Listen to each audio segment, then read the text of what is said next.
Well, welcome to Go Ballistic. The Scottish Suns look ahead to a bumper weekend of Scottish football. It doesn't get any bigger than an Old Firm Cup final at Hampden. It's Celtic against the holders Rangers in the Premier Sports Cup final this Sunday afternoon. We've also got a World Cup draw to review, and who better to review it with than a former Scotland striker, Kris Boyd. And what an insight for our viewers today.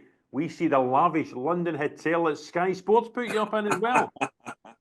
Beautiful, isn't it? Beautiful. Life of luxury, this. Life of luxury. Just off a flight and then onto this, mate. And from the Premier Sports Cup, the things I do for you, what a mate, weekend. the things I do for you. Absolutely terrific. Absolutely terrific. Well, listen, tell us about the Premier Sports Cup final. Celtic, overwhelming favourites, but are they as big favourites as they were before 8 o'clock on Thursday night? Well, I think you go back, you go back a week ago, Roger, and Celtic were absolutely nailed on. Listen, I still have Celtic as favourites, but you can't. Last week, 2 weeks ago, you look at the Rangers' performance against Dundee United, and it was like, how many are Celtic going to take off Rangers? All of a sudden, inside, 4 or 5 games, 3 domestic, 3 domestic games, 2 European ties, and there seems to be a feel-good factor around Rangers again, and rightly so, because I've got to admit, I thought Nice was a very good performance, but at the same time, I thought it was a poor Nice team. You then go 3 domestic games where you look at Rangers and prior to going into those games, you're thinking there's a good chance Rangers are going to drop points here. They didn't even concede a goal. 3 clean sheets in a row domestically, and then off the back of Ross County the weekend, you're like, okay, the next 2 games are going to be huge for Philip Clement going forward. Well, I've got to say, I think last night's performance was excellent. And I know people will say, you think you've won the competition, you think, it was a draw. But when you think of, Tottenham Hotspur and you look at the players they had, especially in attacking talent, I think, it's easy to look at it and say, Tottenham are really poor. That's the easiest thing to do. And I think in this country, especially in Scotland, we always seem to be doom and gloom, and that's just our nature. I think we have to look at how good Rangers were on Thursday night. It's very difficult against any English opposition, but you've got to take Rangers' performance into consideration, and there was some standout, performances there from Rangers. I thought Nico Raskin in the middle of the pitch was unbelievable, Roger. I thought the way he got about the pitch, not only that, he's tackling, when he passed it, listen, he made a few mistakes, but you're always going to get that. The way that the 2 on the left hand side combined with each other would be a boost for Philip Clement, because it was something he hadn't tried before. Egeman, again, I thought he led the line magnificently, got a goal, and then where did he start with the captain, Roger? For me, it was an outstanding performance, another assist, another a threat going forward, and we've seen him in this competition before, putting in big performances, but last night was up there with them. I thought he was excellent from start to finish, and that for me causes the manager a headache come the weekend. You spoke about Raskin, the way he's been playing. He was terrific Thursday night. Philip Clement says the chef at Murray Park has had a role to play. He's helped give cooking lessons to some of the players who live in their own. I think Raskin admitted last week the chef's now sending him home with healthy dinners from the training. I know you were very close to the chef in your time at Rangers. Did they never think of that with you? Roger, seriously, imagine that chef was there when I was there. Honestly. Chef. It wouldn't have been 30 goals this season. It would have been 40, 50 goals this season. It's incredible. If I actually listened to Sports Science, I would maybe have been fit. All your part, Tavernier, does he play? Daizen Maeda gives him nightmares in some of these games. You've seen it before, whether it's at Celtic Park, Ibrox, wherever. There will be people who would want maybe Dujon Sterling to start and have a different opponent for Maeda. Yeah. How do you leave the captain out after the way he played against Spurs? I don't think you can. I don't think you can. Long term, is James Tavernier going to be Rangers long term? No. Do they need to find a replacement? Yes. But after that performance on Thursday night, and it's not only that, Roger, he scored again at the weekend, and his performances, in fact, back-to-back goals, he scored against Kilmarnock, scored against Ross County, had a big say in the goal at St Johnstone as well. He's a threat. He is a threat going forward. And, prior to a few weeks ago, it was a case of, you're looking at James Tavernier Defensively, it might still be the same as what he was previous, but going forward, he's not giving you what he was given. Well, I'll tell you what, he's rammed that down a few people's throats in the last few games as well, because he does look as if he's got his energy back. It looks as if he's getting forward, as I said, creating chances, scoring goals. There is this, myth or whatever you want to, that he's terrified of Daizen Maeda. I don't think that is the case. I just think that when you look at Celtic and the way they play with the wingers, Daizen Maeda causes James Tavernier problems. But I don't think James Tavernier will have sleepless nights, because of Daizen Maeda. He'll probably look at it saying, I feel as if I'm back to my best. How can I go and impact this going forward and take him back the pitch? I've got to be honest, I think that before Thursday night, I felt as if it was going to be Sterling was going to be on the bench, and then Tavernier would start Thursday, and then change it come the weekend. I don't see how we can leave him out. I really don't. I think for Dujon Sterling, maybe, and I'll throw it out there, maybe can we see him in at centre back alongside Leon Balogun, because I think Proper has touched on it that domestically he struggled with the physicality. In Europe, I think he's done really well. I think he has, and again last night he's done really well. But is it just maybe put Sterling in there beside Leon Balogun? Look, I think when you take everything into consideration, Roger, you go back a few weeks ago and you were probably saying to yourself, there's the Rangers team and I don't fancy it at all. We're now speaking about options that Philip Clement has got, and I don't think for the first time in a long time that virtually anybody that's played recently can put their name forward to say, no, I'm ready to play here. And that wasn't the case not so long ago. And by the way, and I include Cyril Dessers in that as well, because you look at me, come on last night, he came on against Kamala, gets a couple of goals. He came on last night, very unlucky, great save from Fraser Forster. But he'll be sitting there thinking, I've got a chance of playing in this cup final. You look at Hadji, you look at Bezrami, Yilmaz came in, Jefte. I mean, what way do you play on that left-hand side? You've got two in the middle of the pitch. What two of the three? Diamonde, Barron and Raskin. There is options there. I mean, I'll be honest, I think Czerny's absolutely nailed on that right-hand side if he's fit, because he's someone who I think has been really good for Rangers over the period of time. But it'll be interesting. As I said, for me, I look at the last week, good. You would expect Rangers to pick up the points that they did, but Tottenham was a step up, but I'm going to say it. I think Celtic's another step up again. Tottenham are way off it. Celtic are flying right now. Really confident, and will fancy their chances at Hampden of beating Rangers and getting the League Cup back to Celtic Park. But I'm really looking forward to the game. As I said, for what it was a couple of weeks ago, you're dreading it and going into it from a Rangers point of view. I think you can now get them a little bit of you can be a little bit optimistic. What about Celtic? A back-to-back clean sheet away in Europe, 0-0 in Zagreb on Tuesday night, off the back of 0-0 away to Atalanta. 4 unbeaten in the Champions League. It's the best run in the Champions League or European Cup since Davy Hayes' team back in 1986. They'll be brimming with confidence. Yeah. And Alistair Johnson looks to be fit after coming off in Croatia in midweek. Is the only decision now, with Luke McCowan cup-tied, the only decision whether it's Paulo Bernardo or Arnie Engels as the third midfielder? Yeah, I think it is. I think it will probably be Bernardo. His performances recently have been, and he's been the one that's played the big games. Recently, you think the Champions League games. Listen, Brendan Rodgers and Celtic will be absolutely delighted. If Alistair Johnson is fit and 100%, because at the time I thought it was a bad one. Just one of those. And once when he goes into the knee and you see the knee rocking, I thought, it didn't look great. And then when he comes off he plays on, then he comes off at half time, you think to yourself, maybe he's had a little setback and stiffened up once he's in the dressing room. But if he's fit and he plays, it's a huge boost for Celtic, because you look at what he brings going forward. Defensively, very, very good, but also going forward as well. That connection, link-up play with Nicholas Kuhn on the right-hand side is one of the reasons why Celtic have had the start to the season that they've had domestically and in Europe. Carter Vickers, it'll be Carter Vickers and Trusty as centre backs. Taylor, I'd imagine, will be at left back. Maeda, I think it'll be a Kyogo, and then you Callum McGregor, Hatate, and for me, I think it'll be Bernardo. But the thing is with Brendan Rodgers, he's got options. He can mix it up, and that's the thing. But I don't see him taking any chances going into this game. It's not as if he's got a European game the following week. It's a cup final. It's a chance to get your hands on silverware for the first time this season.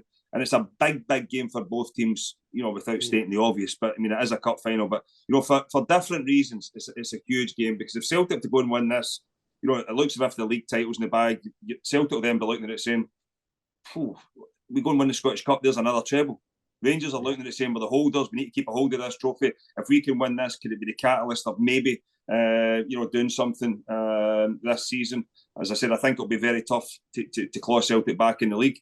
Listen, you never know, but there's definitely been a change inside the last week from Rangers' point of view. But again, I'm not getting too carried away because it's games, the three league games. You should be winning them. Rangers should be winning them. The European performances in Nice and against Spurs gives you that little bit of confidence that Rangers can win. But as I said, for me, I still think that this game is a step up from those two games. Rangers are very good against Tottenham, but didn't win the game. And I think that's, didn't win the game. Had opportunities to win it, didn't win it. And I just feel as if, Celtic, with everything at stake, they're, they are the informed team. But as I said, you never know. It's going to take the same effort from Rangers to go again and see what it takes them.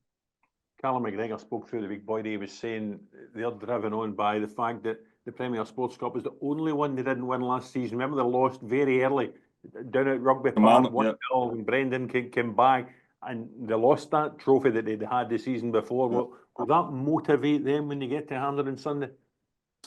Well, I mean, I don't think you look back and think that it's easier right now when you're doing press conferences and you're speaking and you want the trophy back. You've got to say these things, but come 3:30 on Sunday. Listen, it doesn't matter who's the holders, doesn't matter how many times you win it, doesn't matter how many trophies the club's won or whatever. You just want to go out there and perform for yourself first and foremost to make sure you're not the one that does something that costs your team the final. You want to go out there and put on a performance that you can stand up tall at the end of the game and say, I've contributed to a successful team winning a cup. And Callum McGregor will be the exact same. I think he's been really good this season, as he seems to be every season, Roger. But he's added goals to his game. Whether that's because, as I said, Celtic have got teams penned in, and he's, maybe Brendan has said to him, listen, start having more pops from the edge of the box because it helps us. Maybe teams will come out a little bit, and the movement there from Kyogo can get us in. But there is no doubt that Callum McGregor has been excellent, as is a few others in the Celtic team. But come 3:30 on Sunday. As I said, it's irrelevant what's happened in the past. It's about what's happened then, and I'm looking forward to the game.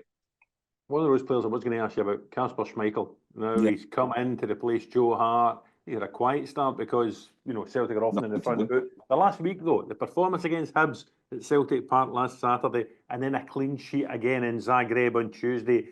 He's beginning to show why even at 38, Brendan Rodgers brought him up to the club. Well, I think when you lose an influential figure like Joe Hart was, I think it was really important. I mean, I've seen before, and Celtic have been guilty of it before as well. There is no doubt your number 9 or your main striker is the most important player at a football club. But after that, it's your goalkeeper. Says a former number 9. Correct. But statistics will tell you that, Roger. We can crunch them any way you want, but that's what happens. That's just facts in football. And I think it was very, very important for Brendan Rodgers, as I said, because Celtic have in the past, looked at that area and it's not been their strengths. I think they were very reluctant after Craig Gordon moved on. They were very reluctant to go down the route of, when you look at Celtic, they've always brought in younger players, been able to develop them and move them on. They were reluctant to do that with goalkeepers to start with, but I think when they brought in Joe Hart, and I've seen the impact that he had in the football club on and off the field, it was very important for Brendan Rodgers and Celtic to continue that trend. Yes, Kasper Schmeichel might be older, but I mean, listen, he doesn't show any signs of struggling in that department. You think he's still playing international football, he's still playing every single game, still making big saves. And as you said, you go back to that Kukarevich chance last week at Celtic Park. That game could have been a lot different. Could have been. But it wasn't because of one man and the save he made. So, I think Celtic have learned from their mistakes in terms of the goalkeeping department and, that experienced position. And Kasper Schmeichel fits that bill. We move on to a World Cup draw. Steve Clarke, your old manager, was in Zurich this morning. Scotland in a 4-team group to try and get to North America in 2026. Belarus we know, Greece we know. It'll be the loser of the Nations League quarter-final between Portugal and Denmark. What do you make of it all? What do I make of it all? Well, it's one thing. I think in 2025 we'll be fed up with the sight of the Greeks, that's for sure. I mean, four times a year we're going to face them. That's the thing. I was going to say Greece is your favourite movie, but you wouldn't watch it 4 times in a year.